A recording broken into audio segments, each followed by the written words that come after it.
I understand the dynamics of leadership and kind of the idea that yes, positivity is something that is important, but these moments of accountability where you have to let somebody know, something and maybe of a different tone is something that I'm comfortable doing too. Hey, Will Venable is the new manager of the Chicago White Sox and joining us right now on Foul Territory. Will, congratulations. Welcome to the White Sox. I know you're a few weeks in. How's it been so far? Yeah, thank you. It's been great, man. Super busy, a lot going on, a lot of time on the phone, trying to round out this staff and get to know some of the players, some of the other coaches, some of the people we have working internally. So a lot of time catching up to speed. All right, I'm just going to jump right in here. Well, first of all, how you doing? Congratulations. We've chatted many a times, played Yeah. against each other for a long time. Why the White Sox? Because you turned down chances to go other places. Why the White Sox? I mean, they listen. I'm a White Sox guy, obviously, but they lost 121 games last year. They're kind of in the middle of a rebuild. You probably I don't know the answer to this, and you don't have to tell us, but I'm sure there was other opportunities out there for you. Why'd you pick the White Sox? Yeah, I think, first of all, every year kind of going into the off season, and I've been so fortunate to have these opportunities to interview, and you never know when those are going to stop. You don't assume that you're going to get them, but I do kind of go into every off season with my wife, just talking about, some of the criteria that are important to our family. And then you kind of just go from there and kind of piece it together. And for us, we were in Chicago. We absolutely love Chicago. I'd known about Getsy from a distance, passed across a little bit, but really just kind of factoring those things in and kind of looking at the opportunity with this player group who I would also face later in the season. And obviously their record had been tough, but it was a group that continued to compete and continued to fight and really stood out to me. So anyway, just all those things in taking all those things in consideration, it just was kind of no brainer to take the interview. And then getting kind of a look under the hood, like I just really realized that it was a no brainer opportunity for me. How many interviews have you gone through? How many managerial interviews have you gone through since you quit playing? Probably six or seven, maybe. Yeah. And A lot over four years. do you learn from those? Do you learn from them, and do you see any difference in the interview that I'm assuming Getsy was the primary person in that interview? I assume the analytics people were also in there, grilling you on stuff. Do you see a difference, and do they stand out in certain areas? The White Sox, did they stand out in certain areas when you interviewed? Yeah, everyone's a little different in their process, and up until this year, like I hadn't gone to the second round of any of these, so it was kind of new, some of the process for me.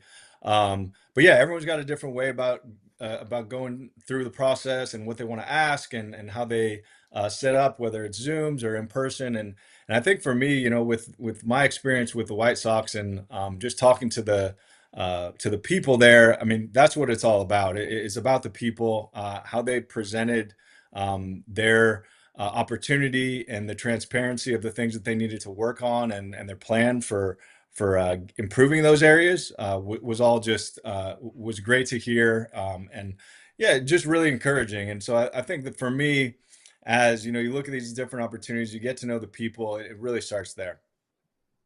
Well, I just want you to know, in solidarity, I got my plant too. Okay. So just so you know how solid I am with you, I got my plant. Now, also, I never got a phone call about your staff. So tell me how you rounded out your staff with here, because my phone never rang. Getz has my number.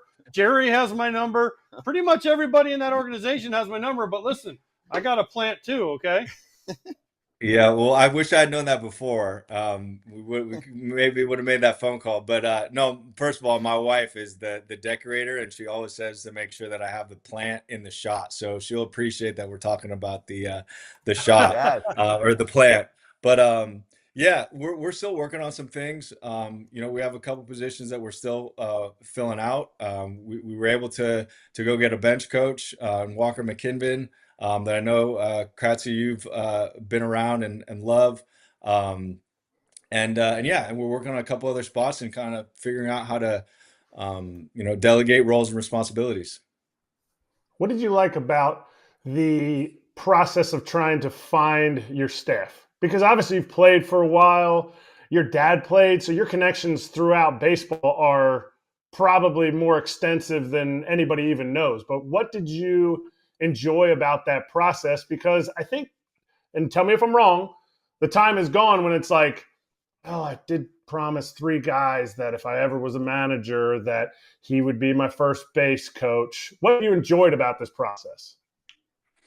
Yeah, it's a good call. It's a good question. For me, it's really just been about connecting with people that maybe I haven't talked to in a while. There's certainly been people that have reached out and expressed interest in working for the White Sox and being on the staff. And then there's people that I've just wanted to reach out to, and noticed from across the way, or heard good things about, and to be able to spend some time on the phone or a Zoom with them has been really cool too. Hey, Will, I'm sure you got the classic question. What are you guys doing in Texas that we should be doing? So, what was your answer? Go in depth as you can, right? Of course, you probably were asking what kind of systems they have set up, but you're a year away from being part of a World Series champion with Bruce Bochy and with Chris Young doing a great job and also working for the league before this. So, did you give specific examples? Because I think some people go, oh, well, every org has the same tools these days. I'm like, no, they don't. Yeah, everyone's doing it a little bit differently. I think, for me with the Rangers, what just stuck out is just very clear expectations, and then following up and being, part of the solution to hold people accountable to those expectations. So, I think that that's something that people say that they do and that they want to say that they do, and I think that there's, less organizations that are really, executing that at a high level. So. That's the number one thing for me, with Chris Young and Bruce Bochy there in Texas. Just their ability to set really clear expectations, hold people accountable, and really high level communication skills come along with that too. So that's definitely something that stood out that I hope to bring with me to the White Sox. Well, a lot of people thought that you were like kind of the manager in waiting with Bochy. I mean, that's kind of now maybe that wasn't the case, but through the media and through the people talking, they were like, "Oh, well, when Bochy retires again, then you're going to take over." What changed there to say, you know what, I want a fresh new start? Yeah, I don't know if anything changed. It just really was, about me and the opportunity with the White Sox. I think I would never assume that I would be the next dude after Boch. I would never assume that Bochy is going to be done in a year or 5 years or whatever. He's accomplished amazing things in this game. Obviously, one of the best managers to ever do it, and should be there as long as he wants to be. So yeah, I didn't really factor those things into this decision at all. This was really about the White Sox and what I thought was a great opportunity. Okay, so again, as a White Sox person, what's the timeline? Give me hope, Will. Please, please, please, Will, give me hope. Give me some hope because I got to wear 121 losses all the time. So please give me some hope. What's the timeline? Was there any discussion on? And again, I don't know how much of this you can answer, but is there any discussion on payroll? Is there any discussion on moving a Montgomery up or a Schultz up or some of the younger pitchers you guys have? What's the timeline for White Sox fans? Because I want to know. Yeah, it's a good question, and I think a lot of those Getzey could answer for you better than I Oh, we could. had him I on. do Hey, we know. had him on. We had him on. He gave us the GM speak. We're evaluating everything, and then I'll get back Well, to you. Okay, so now here you there you go. go. We'll leave it. We'll leave that to him then, and those answers there. But no, I think for me and whatever our roster shapes up to be, whatever the result is at the end. There's a real genuine excitement with the people that we're bringing in, with the guys. Talk to the guys all the time. Just I was on the phone this afternoon with guys talking about their excitement for a new season, and we know that the overall record was bad, and not naive to the fact that is going to change, right? And that there's improvements that we want to see there. But I do think that there's genuine excitement, and certainly on my end, I'm an excitement about the foundation that's being laid, about this group that was able to go through this adversity last year, stick together, and continue to fight. And as we continue to add pieces, as we continue to develop our internal systems and processes, we just feel really confident we're going to be in a really good spot soon. What is the one area that the White Sox, you felt like from afar, and now that you've been in the organization for a few minutes, what's the one area where you feel like that's a low-hanging fruit that we can improve on as an organization that the fans are also going to see? Because if you say, well, just have a good positive attitude, come into the ballpark every day, fans don't see that. Fans don't see the hard work. So that stuff to me is where you start your day. But what is one area that you're like, wow, they don't even do this? We can flip that over and we can improve the team in that aspect. It's a really good question. And I think I'm still, to be honest, discovering a lot of the more detailed kind of components of that. I think that you look broadly at a team that, was ahead pitching wise relative to the position player side. So scoring runs is going to be important, and all the things that we know that are important to go into that. Certainly, having thoughtful game plans, taking care of our responsibilities on the bases, really got to improve defensively. And I think on the pitching side, there's a lot of strides to be made too, just getting in the zone more, So without getting too into the weeds, because I'm still learning this organization and still trying to understand those opportunities for growth, I think there's things in all areas that we're planning on addressing. FT fam, the holidays are creeping up faster than your aunt's fruitcake recipe, and we've got something way better to share with you. If you want to look sharp for all those festive gatherings, check out the latest masterpiece from Manscaped, the Chairman Pro Electric Foil Shaver. It's like Rudolph for your face, guiding you to a smooth, irritation-free shave. Head over to manscaped.com and join the over 11 million men worldwide who trust Manscaped by using code FAL20 for 20% off plus free shipping. I wrote up a wish list of what I'm looking for in a modern shaver, and Manscaped nailed it. 2 interchangeable skin-safe blade heads for either the super smooth feel or the clean, manly stubble look. A precision lock for a more precise shave when you want it. Waterproof? Check. 75 minutes of runtime on a single charge? Yup. A travel lock so it doesn't turn on by accident. And an LED spotlight to help you see every detail. Get the Chairman Pro today and experience a shave that is as smooth as you deserve. Get 20% off plus free shipping with the code FAL20 at manscaped.com. That's 20% off plus free shipping with the code FAL20 at manscaped.com. Well, I want to get your take on 2 philosophies. Obviously it'll get applied to your team, but even if we're just like sitting at a table and talking shop about the game. One is pitching injury epidemic, and 2 is fundamentals in baseball. I think it was pretty evident that there was a difference between what the Yankees had fundamentally and what the Dodgers had. Very different style of baseball in the World Series. And then as far as pitching injuries, we just went through another just absolute injury fest. And, specifically even with the White Sox, Crochet had an awesome year. There was concerns, if he got traded, like how much a team's going to push him. And that's real. I understand where he's coming from. So just wanted to get your thought on those 2 pillars in our sport and how we can fix that. And is it overstated or is it really bad? Yeah, I don't know how overstated it is or not. I do know obviously those things are concerns, and we see the pitching injuries and how those are stacking up. I feel like that's always been something that's been an issue.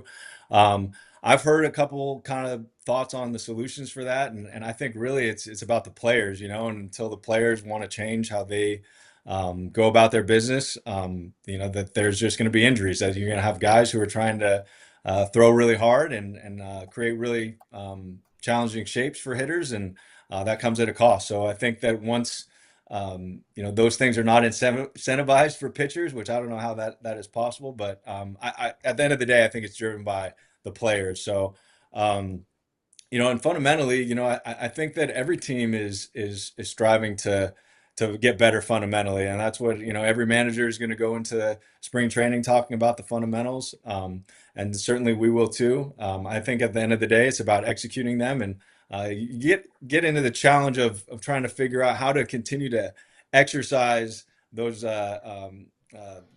types of plays throughout the season when we know that there's a lot of demands on a 162 game season for these players. So yeah, like everybody else, we'll be trying to figure that out, but obviously something that's important to winning games across the league. Well, I'm going to fanboy on you here for a little bit because that's what I do when it comes to the White Sox. I'll tell you, I fanboy on the show, so especially for the White Sox. Homer. I'm a homer. I admit it. Listen, see the trophy over his shoulder, Kratz? I got one of those with the White Sox, so I can be a homer. All right. Are Crochet and Robert Jr. going to be back next year? Because, there's a part of me that says if you trade them, you can get a lot of stuff, but if you keep them, they could be really good players for you. Yeah, another great question for Getsy. They're on the See? roster. You should They're on have. the We need to roster get now. Getsy next to you. Yeah, get Getsy on here. No, I think that look, like obviously everybody wants them on their team. These guys are uber talented guys. Certainly hope that they're on our team, but understand um, the dynamic. And for me, until they're not on our team, we're gonna love on them and get to know them and be excited about them being White Sox. So yeah, they're here now and expecting them to be here until they're not. This one I'm assuming you can answer, and you don't have to divert to Getsy, because I've played against you, see you from afar, see you now with your perfectly coiffed hair, your smile, you're saying all the right things, loving on somebody. Are you going to be able to get in somebody's face if it's needed? Like, is that something that, maybe you need somebody from your staff? Like I go to Aaron Boone. Aaron Boone's not necessarily like a get in your face guy, but he brought in Phil Nevin, who will get in somebody's face. Yeah, I am when I think about my leadership style, definitely positive. I think that's just who I am. I think it can be impactful and certainly kind of the style that I lead with. But if you talk to people that I know, I think that they'd also say that I always speak up for what I believe in and what I believe is right. And so, yeah, your tone changes sometimes when those conversations go down. So I understand the dynamics of leadership and kind of the idea that yes, positivity is something that is important, but these moments of accountability where you have to let somebody know, something and maybe a different tone is something that I'm comfortable doing too. Hey, Will, which players have you spoken to so far? So we're a few weeks in. I mean, obviously, you don't have to go through the whole list, but just to at least pop up a name or two, take us inside a conversation or two that you think stands out, something they're looking forward to, some feedback. Yeah, I've talked to a bunch of guys. I've talked to Crochet, Vaughn, Benny, Vargas, a bunch of other pitchers. I think I've gone through about half the guys. And yeah, really, they've either guys are having babies in a couple weeks, or they're just really excited about the season coming and getting spring training going. So all the conversations have been great and positive. These guys are extremely excited to get back to it. Yeah, and it's been great. Just really just kind of getting to know guys. Well, all right. I got three questions. I was only supposed to ask you two, but I got three, and they're kind of short answers.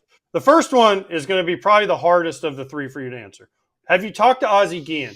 Because everyone I've talked to about the White Sox managerial job, you have to get him on your side. So have you talked to Ozzie? Because you need him on your side on the pre and post game, not to be doing Ozzie things. So you want him on your side. Have you talked to him? Have not talked to him. Got a text out to Oh, him. Have not heard back from him. We're working on that. okay. Ooh, wait, Okay. what? But he's doing winter ball though. He's doing winter ball. Yeah, that's true. That's true. Oh, Okay, right, all right. right. Okay, that's fair. Fair enough. He's in Venezuela. I get it. He's won the championship last year. All right. Second thing, have you planned your speech for spring training yet? And are you going to be a clipboard guy? Are you going to be like this guy that reads? Because I've had managers that just cuff it off the cuff. And are you a guy that's going to have like a notes? You went to Princeton, so I'm assuming you're going to have like an outline and with checklists and everything. Yeah, so I've thought a lot about it. I don't know exactly what I'm going to say. We're going to like build out our messaging here over the off season, but I think I'm going to be like a presentation guy, with like some graphics and some videos and some pictures maybe, Oh, I like it. Props. Bring out the props. Mm. some Yeah. props. Yeah, I mean, keep it Yeah. interesting. We're going to keep it short and interesting. And yeah, I think it's a great opportunity, right, to set the tone for the guys, but also set the tone in that like we're not going to be sitting here meeting all day every day, and waste your time doing that. So quick, efficient, maybe some visuals for the boys too. Are Well, you going to be oh, a go ahead, Greg. Are you going to be a run? Are you going to be a run to the mound guy? Are you going to, when it's a pitching change or non-pitching change? Because you just watched Bochy, whatever that was, going out to the mound with his big head and his one notch straight leg limp out there. Are you going to be like? Are you going to get the boys hype by like just like a nice jog to the mound? I mean, I think that, you're on a major league field. There's a professional pace, I don't know if I've dialed mine in yet. We'll see as we go. But yeah, if the boys are into it, I'm down. Okay. All right. Last thing. Best thing you've done so far as the White Sox manager. Because I've been following you on Instagram and Twitter. You've done all these different little things around Chicago. I know you spent some time in Chicago. Best thing the White Sox have done for you since you become the manager in the city. The Bulls game was awesome. Yeah, they set me up at the Bulls game. That was really cool. You know, I have never been to a Bulls game. It's been a while since I've been to an NBA game, and they rolled out the red carpet for us. It was awesome. Okay. All right. Did they get you a jersey? You sit in Jerry's suite, with like Tony Kukoc and Michael Reinsdorf, and they give you a jersey and they stood you up at like the end of the second quarter or whatever it is, and they're like, "Hey, our new manager," and you held up your jersey. Pretty much. It wasn't in their suite, but pretty much. Yeah, you nailed it. Jerry didn't have you in his suite? No, I think we had a big enough group that we had to go to a different suite. So he took care of us though. Okay, all right. I'm just making sure. Will's got a big entourage. That's true. He's the manager. I was just a peon when I got to go. So yeah, it's understood. Well, Will, thanks for doing this. This was awesome. Really appreciate the time. Obviously, we have a very large White Sox fan base that was asking about you. So yes. Enjoy the rest of the off season. We'll catch up with you again in spring training, and happy holidays coming up too. All right. Thanks, guys. Appreciate it. Hey, everybody. Be sure to like and subscribe for more content. We're back here every weekday, all year long, so do not miss an episode. The videos are coming in all day. Here's another video you might enjoy. Baseball the way it should be covered.